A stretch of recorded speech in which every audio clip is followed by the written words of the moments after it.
मैं नहीं रहना ਇੱਥੇ ਲੋਕੋ ਛੱਡ ਜਾਣਾ ਸੰਸਾਰ ਮੈਂ ਜਾਣਾ 7 ਸਮੁੰਦਰੋਂ ਪਾਰ ख्वाब ਦੇ ਵਿੱਚ ख्वाब दिखाया मैनू पालनहार बस यही हूँ मैं मुद्दतें हो गई मुझे मैं मिलता नहीं हूँ मेरी जिंदगी बेसमेंट या अब ये ऑफिस इस तक महदूद है। हल तो मैं बताता हूँ कि जब तक इस निजाम को आप तेजाब से गुस्ल नहीं देते हमारे यहाँ आवाज नहीं रुकते भाषण नहीं रुकते तकरीरें नहीं रुकती फलां नहीं रुकता अशराफिया से लेके अवाम तक का किरदार क्या है मुझे बता दें। सादी बात है हबीब जालिब इस पूरे मुल्क में धक्के खाता फिरता रहा और वो क्या गाया करता था 20 रुपये मन आटा इस पर भी है सन्नाटा सदर अयूब जिंदाबाद। तो फटकार और फिटकार यूं ही जारी रहेगी, बिल्कुल जारी रहेगी जब तक आप बुनियादी जौहरी तब्दीलियां नहीं लाते। इससे बेहतर मिसाल इस मुल्क की हो ही नहीं सकती जिसकी पहचान क्या है कर्जा दरूने मुल्क भिखारी फ्रॉडिये मुल्क छोड़ के भागने वाले। जब ये बात आई थी ना फाइनल कॉल तो मैंने कहा फाइनल कॉल ऊपर से आती है और वो भी शायद फाइनल नहीं होती मौत उसके बाद भी कहते हैं एक और जिंदगी। नाजरीन आज हमारे साथ शरीक गुफ्तगू हैं जनाब हसन निसार साहब मुनफरिद तरीन तीखे अछूते और दबंग असलूब के मालिक। अस्सलाम वालेकुम। वालेकुम सलाम। हसन भाई आप ठीक हैं खैरियत से? अल्हम्दुलिल्लाह। मेरे लिए बड़ा मुश्किल मरहला है आपके साथ। मैं कितने साल हो गए? मेरा ख्याल है ये 28 साल और बच्चा पैदा होके खुद बाप बन जाता है। बाप बन जाता है तो इसलिए आपके लिए तो आपके लिए क्या ऑन कैमरा मेरे लिए मुश्किल मरहला है आपके साथ। ऑन कैमरा इसलिए भी है अदरवाइज आपका हर सवाल बेकार होगा क्योंकि you are one of those very few people जो मेरे बारे में सभी सब जानते हैं। अच्छा भाई ये बताएं हसन निसार कौन है? लोगों में तजस्सुस है। मैं आपको एक बात बताता हूँ मैंने पिछले दिनों एक पंजाबी कलाम लिखा मुझे लोग कह रहे थे मैं उसके ना दो एक शेर मैं नहीं रहना इत्थे लोको छड़ जाना संसार ये 1 मिलियन से ज्यादा लोग अब तक देख चुके हैं। मैं नहीं रहना इत्थे लोको छड़ जाना संसार मैं जाना 7 समुद्रों पार मैं जाना 7 आसमानों पार ख्वाब दे विच ख्वाब दिखाया मैनू पालनहार बस यही हूँ मैं। ये जब जैसे जैसे मेरा ख्याल है कि आप मरते जाते हो ये किस्तवार है कतरा कतरा लम्हा लम्हा धीरे धीरे लम्हा लम्हा यादों के साथ दोस्तों के साथ माँ बाप जाते हैं एक हिस्सा उधर मर गया साथ सिर्फ उधर मर गया साथ। तो बेसिकली मैं आपको दयानतदारी से एक बात बताऊं और आपसे बेहतर जानता कोई नहीं मुद्दतें हो गई मुझे मैं मिलता नहीं हूँ। क्या है एक आदमी इंटरेक्ट करता है ये करता है आता है जाता है इधर उधर ये वो सारा कुछ सोशलाइज करता है ये वो आपको पता है कितने सालों से मैं ये नहीं करता। मेरी जिंदगी बेसमेंट आपको पता है या अब ये ऑफिस इस तक महदूद है। तो आई एम प्रैक्टिकली और मैं आपको एक सच्ची बात बताऊं मुझे अफजल भाई ने रोका मैंने कहा यार मेरा दिल कर रहा है मैं सब कुछ छोड़ दूं। तो उसने कहा जो तूने परसों मरना है कल मरेगा अभी रहने दे कोई तुम्हारी एक एक्टिविटी है कि जी वो रिकॉर्डिंग्स हो रही हैं फलाना हो रहा है टमकाना हो रहा है। मैं सच्ची बात आपको बताऊं मैं भर पाया हूँ और ये जो बात अभी आप कर रहे थे कि लोग कहते हैं जी वसीला आपने मुझे कितना वसीला देखा है जिंदगी में अपने दोस्तों में अहबाब में या अजनबी भी अगर को मिलने ऐसी आपने कभी मुझे इनडिसेंट पाया? कभी भी प्यार मोहब्बत शफकत सारा कुछ। मुसीबत ये है कि मीडिया के ऊपर जब सवाल होते हैं पाकिस्तान के बारे में तो फिर मैं नॉर्मल रह नहीं सकता।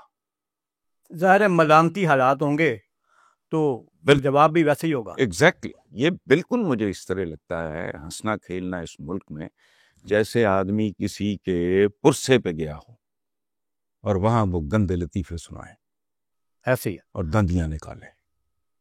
लोग हमसे सवाल करते हैं कि हसन निसार साहब हर वक्त गुस्से में रहते हैं और टीवी पे तो लगता है कि अभी वो स्क्रीन से बाहर आ जाएंगे।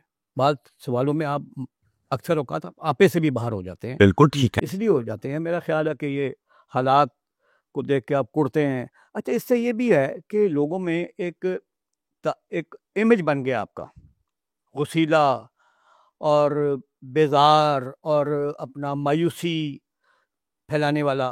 तो इसमें लोगों का ये भी है कि आप हल भी तो बताएं ना आप मायूसी तो फैला रहे हैं। नहीं दो चीजें। पहली बात ये है आप स्कैंडिनेविया में जाओ, मायूसी फैलाने के दुनिया भर से चैंपियंस इकट्ठे करो, फैला सकते हो? नहीं फैला सकते, लोग थूक देंगे आप पे। ठीक है, हल तो मैं बताता हूं कि जब तक इस निजाम को आप तेजाब से गुस्ल नहीं देते, इनकी तजीने आराइशें नहीं मान, इनके सूट ही नहीं उतरते, लोग भूखे मर रहे हैं। देखें, बात सुने आप, अब इतने सालों से कोई आपके लिए कोई बात नई नहीं है आसिफ, मैं कोई ऐसी बात नहीं जो मैं कोई in front of the camera कर रहा हूं, यू नो इट। मुझे बाहर जाते हुए खौफ आता है। क्यों? मेरे साथ तो गार्ड्स भी होते हैं, प्रॉब्लम नहीं मेरी कोई ऐसा थी, कोई दो चार मेरे मसाइल थे, हिट लिस्ट पे था मैं लोगों की, वो खत्म हो चुके। खुदा की कसम जब मैं देखता हूं ना लोगों को बाहर, कभी खड़े होके देखना, इन नौजवानों में से देखे कोई आधे घंटे 15 मिनट के लिए खड़े हो जाओ, चिंचियों पे लोग जाते हैं, कभी उनके चेहरे देख लो, आपको ये लगेगा ये जहन्नुम के मुसाफिर हैं। मुंह खुले होते हैं, आंखें बंजर हैं, चेहरे वीरान हैं, 20-20 ठुसे हुए हैं एक एक। अच्छा, वो खुद भी कातिल भी है, मकतूल भी है, जो चिंची चला रहा है, वो 1 लीटर पेट्रोल बचाने के लिए वो वन वे की धज्जियां उड़ा रहा है या वो ट्रैफिक सिग्नल को रोंद रहा है। अच्छा, बच्चे, बूढ़े, औरतें, अब खुसरे भी शामिल हो गए हैं। पिछले चंद सालों से पहले ये नहीं थे। हमारी एक ट्रेडिशन थी कि शादियों ब्याहों पे ये नाच, आपको वो कल्चर खत्म हो गया है। अब इस तरह के मुल्क में, अच्छा, जिल्लत ऊपर से लेके नीचे तक, नाम है आपके मुल्क का इस्लामी जमहूरिया पाकिस्तान, सूद मकरूह तरीन चीजों में से एक है। शराब बंद है, सूद खुला है हुकूमत के लेवल पे। अच्छा, सूद की अदायगी के लिए आप सूद पे मजीद पैसे ले रहे हो, ये एक जहालत आम है। ठीक है, रब्बे जिदनी इल्मा, इकरा से शुरू होने वाला दीन, उसके बच्चे। अच्छा, जो पढ़ लिख गए हैं टुटे भजे, वो बेरोजगार हैं।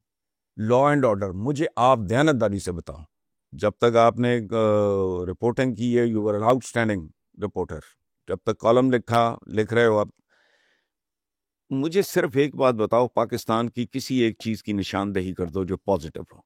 हमारे यहाँ आवाज नहीं रुकते, भाषण नहीं रुकते, तकरीरें नहीं रुकती, फलां नहीं रुकता। अशराफिया से लेके अवाम तक का किरदार क्या है मुझे बता दें, सादी बात है। इतने उलमा तो फजला तो पता नहीं क्या क्या हैं, और भाषण हैं और लेक्चर हैं, और ये भी फलाने मरकज हैं, ये तबलीगी हैं, फलाना है। तबलीग दिखाई अमली तौर पे कहाँ देती है? मस्जिदें आपकी भरी हुई हैं, और हम इतने गए गुजरे और थर्ड रेट लोग हैं। खरबों डॉलर इन्वेस्ट हुए हैं मस्जिदों में। करते क्या हो आप? वो वहां जो छोटी मस्जिद है वहां क्लास 3 तक कर लो, क्लास 5 तक कर लो, बच्चों की तादाद बेशक कम रखो, जूं जूं मस्जिद के मुताबिक किस साइज की है, मैट्रिक तक ले जाओ, बच्चे नमाज भी पढ़ लें, नमाजी आए, उन्हें कहो कि यार इन बच्चों को हेल्प करनी है, वो करेंगे। थोड़ा क्रिएटिव थिंकिंग नहीं है, हम बांझ और बंजर लोग हैं। दहशतगर्दी हो रही है, डबल सवारी बंद, is that the solution? Media का गला घूट दो, कैसे हो सकता है? मोबाइल बंद कर दो, सिग्नल बंद हाँ, कर दो, वाईफाई बंद कर दो। तो ये वो बातें हैं। मैं 40s में ही मेरा ब्लड प्रेशर मेरा नॉर्मल नहीं है, अब भी नहीं। अब भी मुझे डॉक्टर सब्जवारी जैसे जो प्यार मोहब्बत करने वाले डॉक्टर्स जो दोस्त हैं, वो कहते हैं खुदा के लिए कम करो। भाभी आपकी इस बात पे कि आप ठीक नहीं है। मैं कहा यार ठीक या गलत मुझे याद ही नहीं रहता जब कोई इस तरह का सवाल करता है। अभी नॉर्मल बात हो, हम घंटों बैठे हैं, बैठते हैं। साल हाँ साल से बैठते हैं, तो मैं आपको कोई अल्लाह माफ करे कोई पागल कुत्ता लगता हूँ? बाहर से लोग मिलने आते हैं फैमिलीज के साथ, मेरे किसी जानने वाले या वाकफकार का, यही हमें उनसे मिलवा दें, बैरून मुल्क। एक बार भी ऐसा नहीं हुआ, फैमिली आई है, बंदा है साथ, बच्चे हैं, वाइफ है, 15-20 मिनट आधे घंटे के बाद ये फिक्रा लाजमी होता है कि सुन भाई आप तो बड़े सॉफ्ट हैं, बड़े पोलाइट हैं, बड़े लविंग हैं, हम तो कुछ और ही सोच के आए थे। इस तरह की बात होती है, चूंकि उस वक्त पाकिस्तान ज़ेरे बहस नहीं होता, एक नॉर्मल गुफ्तगू चल रही होती। देखें आप, यू आर मच यंगर माशाल्लाह, इस पाकिस्तान की अवाम ने बहुत बड़ी कीमत चुकाई है। मेरे ननिहाल और ददयाल ने 3 शहरों से हिजरत की थी, जलंधर, लुधियाना, अमृतसर। हम कंफर्टेबल लोग थे, बड़े सुकून से पहुंच गए, कोई मसला नहीं हुआ। मैं कई साल पहले, और आपको मालूम है, जब पहली बार ईस्ट पंजाब गया हूं, मैं शहरों की मट्टी लाया हूं। बॉर्डर पे मैं लेने गया था आपको। हाँ, ठीक है। आपने मिट्टी का थैला पकड़ाया था मुझे। हाँ, अच्छा, मुझे तो जहां मेरे बुजुर्ग थे उस मट्टी से इतनी मोहब्बत है, जहां मेरा जमपल है, जहां मेरे दोस्त अहबाब, मेरे माँ बाप की कब्रें, उससे कितनी मोहब्बत होगी। बेबसी का आलम है, यानी कोई हिसाब। आज तक देखो, बचपन से आप भी देख, आप तो यू आर मच यंगर। मैंने जब से होश संभाला, बच्चे कम ही अच्छे, 2 बच्चे खुशहाल, घराना, फलाना फलाना फलाना, खरबों रुपया ये खा गए, उसका कोई नतीजा निकला आज तक?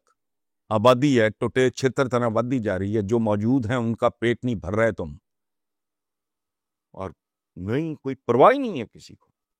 खुद गर्ज हैं, कमजर्फ हैं, अपनी अपनी जगह पे बहुत फिट हैं। कोई बंदा पॉलिटिक्स में मुझे बताओ, minus a few people, very few people, जो सियासत में आया तो वो कहाँ खड़ा था और आज कहाँ खड़ा है। खत्म। हसन भाई, 5 सदी से ज्यादा जी। अरसा गुजर गया है। कोई पुराना अखबार, इवन के 50 साल पुराना कोई अखबार भी निकाल के आप देख लें, लगता है वो आज के हालात का मुंह चढ़ा रहा है। 100%। बहुत खूबसूरत बात की है। इसकी नंगी मिसाल जो लोगों को आराम से समझ आएगी, हबीब जालिब इस पूरे मुल्क में धक्के खाता फिरता रहा, और वो क्या गाया करता था, 20 रुपये मन आटा, इस पर भी है सन्नाटा, सदर अयूब जिंदाबाद, तंजिया। यानी उस वक्त 20 रुपए मन था, जब लोगों के पास 20 रुपए मुश्किल से थे। वो 20 रुपया मन आटा मसला था।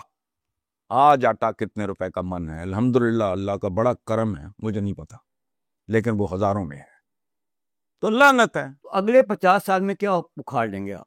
नहीं, जो आपने पिछले 77 साल में उखाड़ा है, तो मेरे जिल्लत, मुंह में खा। धुतकार और फिटकार यूं ही जारी रहेगी। बिल्कुल जारी रहेगी, जब तक आप बुनियादी जौहरी तब्दीलियां नहीं लाते। ये जुल्मिस्तान है। जुल्म ये नहीं है कि आपने मुझे या मैंने आपको को खंजर मार दिया या गोली मार दी या चक्कू मार दिया। ये एस्ट्रे, एस्ट्रे है। ये सोने की, प्लेटिनम की भी हो तो इसमें सिगरेट बुझाना है। ये प्याला अगर कच्ची मट्टी का भी है तो इसमें हमने चाय पीनी है या पानी पीना है। चीजों का अपनी हुदूद से तजावज करना, चीजों का, ये है जुल्म।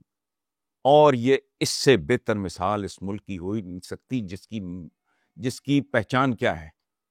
कर्जा, बैरून मुल्क भिखारी, फ्रॉडिये, मुल्क छोड़ के भागने वाले। भागने वाले मैं उन मानों में नहीं कह रहा, जान पे खेल के, मुल्क से जान, पाकिस्तान से जिंदा भाग, ये नारा मैंने बनाया है। ये this is what it is.